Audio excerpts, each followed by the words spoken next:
Hi అందరికీ నమస్కారం. Welcome to our channel. ప్రస్తుతం మనతో పాటు గెస్ట్గా ఉన్నారు రామబ్రహ్మం గారు. సార్ నమస్తే సార్. నమస్తే. సార్, గత వైసీపీ ప్రభుత్వం ఆడుదాం ఆంధ్ర అనే కార్యక్రమంలో అవకతవకలు జరిగాయని కొన్ని ప్రచారాలు అయితే వస్తున్నాయి కదా, మరి దానిపై మీ అభిప్రాయం ఏంటి? ప్రచారం వచ్చేదే ఉంది, తినడం మాట వాస్తవం. మొన్న రోజారెడ్డి తింది ఆడుదాం ఆంధ్ర పేరుతో. రోజారెడ్డి అతను ఎవరో ఉంటాడు, ఇంకొక అతను షాప్ చైర్మన్ చేశాడు అప్పట్లో, కర్నూలు పిల్లాడు. వీళ్ళందరూ కలిసి తిన్నారు. 119 కోట్లు శాంక్షన్ చేసింది ప్రభుత్వం ఆడుదాం ఆంధ్ర స్కీమ్కి. దాంట్లో 70% తిన్నారని ఆరోపణలు వచ్చినాయి, ఆ రోజు వచ్చినాయి. తర్వాత జిల్లాల్లో ఉన్న ఫండ్లు కూడా సుమారుగా 400 కోట్లు దీనికి వాడామని నెపంతో తినేసారని చెప్పి కూడా ఆరోపణలు ఉన్నాయి. దీని మీదే మొన్న అసెంబ్లీలో భూమా అఖిలప్రియ గారు, గౌతు సురేష్ గారు లేవనెత్తిన ప్రశ్నకి మంత్రిగా సమాధానం చెప్పారు.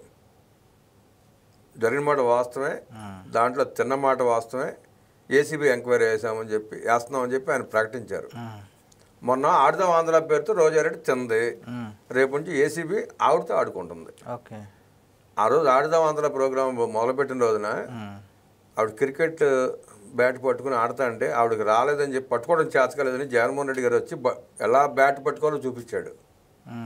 జగన్మోహన్ రెడ్డికి బాల్ అంటే తెలియదు, రోజారెడ్డికి బ్యాట్ అంటే తెలియదు. ఇద్దరు కలిసి ఆడుదాం ఆంధ్ర స్కీమ్ పెట్టి సుమారుగా 450 కోట్లు దోచుకున్నారు. ఆ దోపిడీ మీద ఏసీబీ రేపు ఎల్లుండి మొదలు పెడుతుంది ఇన్వెస్టిగేషన్. అప్పుడు ఎవరు ఏం ఆటాడారు, ఎవరు బాల్తో కొట్టారు, ఎవరు బ్యాట్తో కొట్టారో తెలిసిపోతుంది. అంటే ఆడుదాం ఆంధ్ర అని కిట్స్ ఇస్తా అన్నారు కదా, ఎంతమందికి ఇచ్చుంటారు సార్? అసలు ఎన్ని కిట్లు ఇచ్చినా యువకులకో లేదంటే నిజంగా ఆడుకునే వాళ్ళకి ఇవ్వాలా, తన పార్టీ కార్యకర్తలకు మాత్రం ఇచ్చుకున్నారు. ఆ స్కీమ్ అంతా వాళ్ళకి దోచిపెట్టడమే సరిపోయింది. లెక్కలు చూపించారు, లెక్కలు చూపిస్తాకే కానీ యువకులకి క్రీడాకారులకి పనికిరాల. వీళ్ళు దోచుకుంటే పనికొచ్చింది ఆ స్కీమ్ అంతా. ఇప్పుడు దాంట్లో మీరు ఎన్రోల్మెంట్ ఉంటుంది కదా, ఎన్రోల్ చేశారు విద్యార్థులు అని చెప్పి ఎన్రోల్మెంట్ చేశారు. ఆ లిస్ట్ తీసుకుంటే బయటపడుతుంది ఎంతమంది విద్యార్థులు ఎన్రోల్ చేస్తున్నారు, ఎంతమంది క్రీడాకారులు ఆడారు, ఎవరి పేరు మీద ఎంత దోచిపెట్టారు అనేది ఆ లిస్ట్ తీసుకుంటే బయటపడుతుంది. రేపు ఏసీబీ ఇన్వెస్టిగేషన్లో మొత్తం బయటకు వస్తాయి, ఏది ఎక్కడికి వెళ్ళదు. మొత్తానికి 400 కోట్లు 400 నుంచి 470 కోట్ల మధ్యలో స్కామ్ జరిగిందని ఆరోపణలు ఉన్నాయి. ఆరోపణలు కాదు, నిజమే అని చెప్పి అఖిలప్రియ గారు అంటున్నారు, గట్టిగానే వాదిస్తున్నారు ఆవిడ.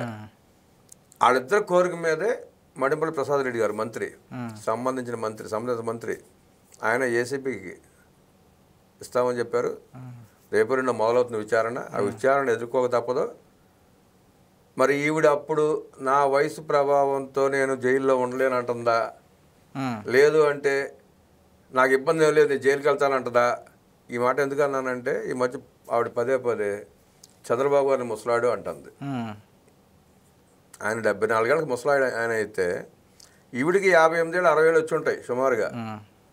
చంద్రబాబు నాయుడుకి రాజకీయంగా 43 సంవత్సరాల ఇండస్ట్రీ అయితే, పొలిటికల్ ఇండస్ట్రీలో 43 సంవత్సరాలు ప్రయాణం చేస్తే, ఇప్పుడు సినిమా ఇండస్ట్రీలో 43 ఏళ్ళు 45 ఏళ్ళు ప్రయాణించింది. అంటే అప్పుడు 15 ఏళ్ళు ఉన్నా, సినిమా ఇండస్ట్రీలోకి వచ్చిన 15 ఏళ్ళు ఉన్నా సుమారుగా 60 ఏళ్ళు వచ్చి ఉంటాయి కదా ఆవిడకి కూడా.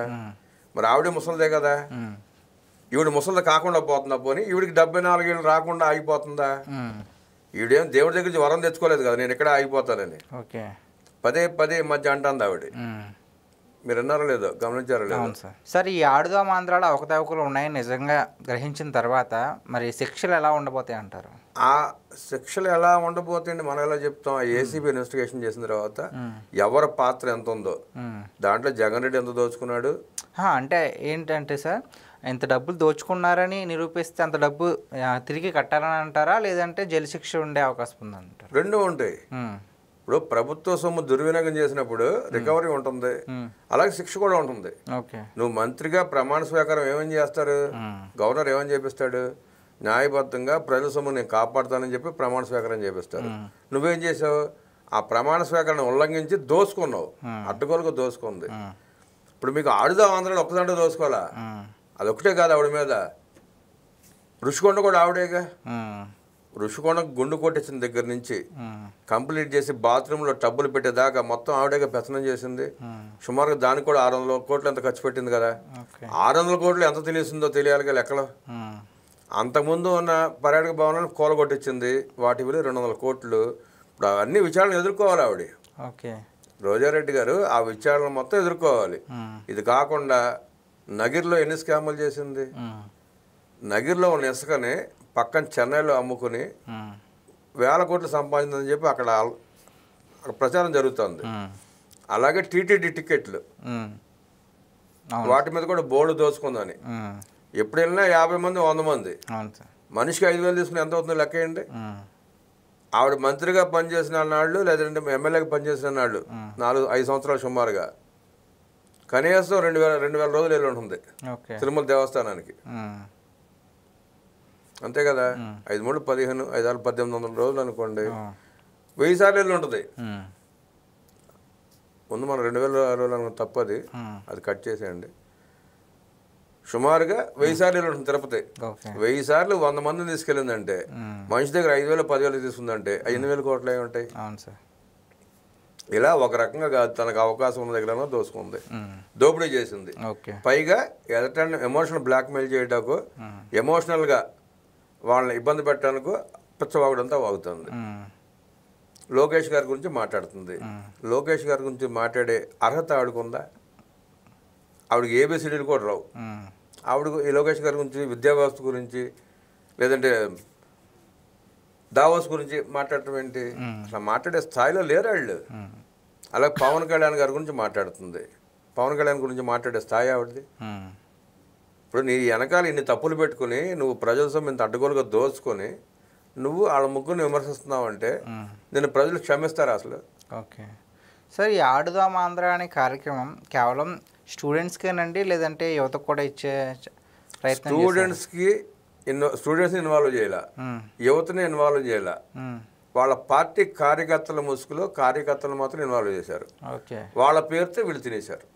ఇప్పుడు యువత ఉంటే చూపించాలి కదా. మనం చూసాం, ఎక్కడ యువత కనపడలా, స్టూడెంట్స్ ఎక్కడ కనపడలా. కనపడినంత ఆ వైఎస్ఆర్సీపీ కార్యకర్తలే కనిపించారు. ఆడుదాం ఆంధ్రాలో ఎక్కడ ప్రోగ్రాం జరిగినా ఆ వైసీపీ కార్యకర్త తప్ప మిగతా వాళ్ళు ఎవరు కనపడలా. వాళ్ళే నిన్న ఎట్టయితే యువత పోరని పెట్టి ముసరాళ్ళ చేతిలో పోస్టులు ఇచ్చారో అప్పుడు కూడా అదే జరిగింది. నిన్న చూశారు కదా మీరు, యువత పోరు అని చెప్పి ఆవిర్భావ దినోత్సవం పేరు మీద యువత పోరు మీద 2 క్లబ్ చేసి ఆ వచ్చిన 1000 మందిని, ఆ 1000 మందికి ఇక్కడ పోస్టులు ఇచ్చాడు, అక్కడ దండలు వేయించుకున్నాడు. ఇక్కడ 1000 మంది, అక్కడ 1000 మంది, ఆ వచ్చింది 1000 మంది. ఆ 1000 మందిని 6 ఫోటోలు తీసి అతికిచ్చారట. అతికిచ్చి ఇదిగో యువత పోరు అన్నాడు. మళ్ళీ పక్క వస్తే ఆవిర్భావ దినోత్సవం అన్నాడు. ఆ 2 ఎందుకు క్లబ్ చేశాడు? ఆవిర్భావ దినోత్సవం రోజున యువత పోరు ఎందుకు పెట్టాడు? ఆవిర్భావ దినోత్సవానికి కార్యకర్తల నాయకులు రావట్లేదు కాబట్టి వాళ్ళంతా ఈసడించుకున్నారు పార్టీని, నాయకుల్ని, జగన్ రెడ్డిని. యువత పోరుతో అయితే యువత కొంత వస్తారేమో, వాళ్ళని క్లబ్ చేసి ఆవిర్భావ దినోత్సవం జరుపుకున్నట్టు ఉంటుంది, యువత పేరు మీద పోస్టులు వేసుకుంటుందని చెప్పి షో చేశారు. 2 ఫెయిల్ అయినాయి. అధికారంలో ఉన్నప్పుడేమో ఇదే విద్యార్థులను తీసుకెళ్ళి మీటింగ్లు పెట్టుకున్నాడు. ఇవాళ ఆ విద్యార్థులు లేరు కాబట్టి యువత పేరు వంకతో ఆవిర్భావ దినోత్సవం జరుపుకున్నాడు. Thank you sir. నమస్తే.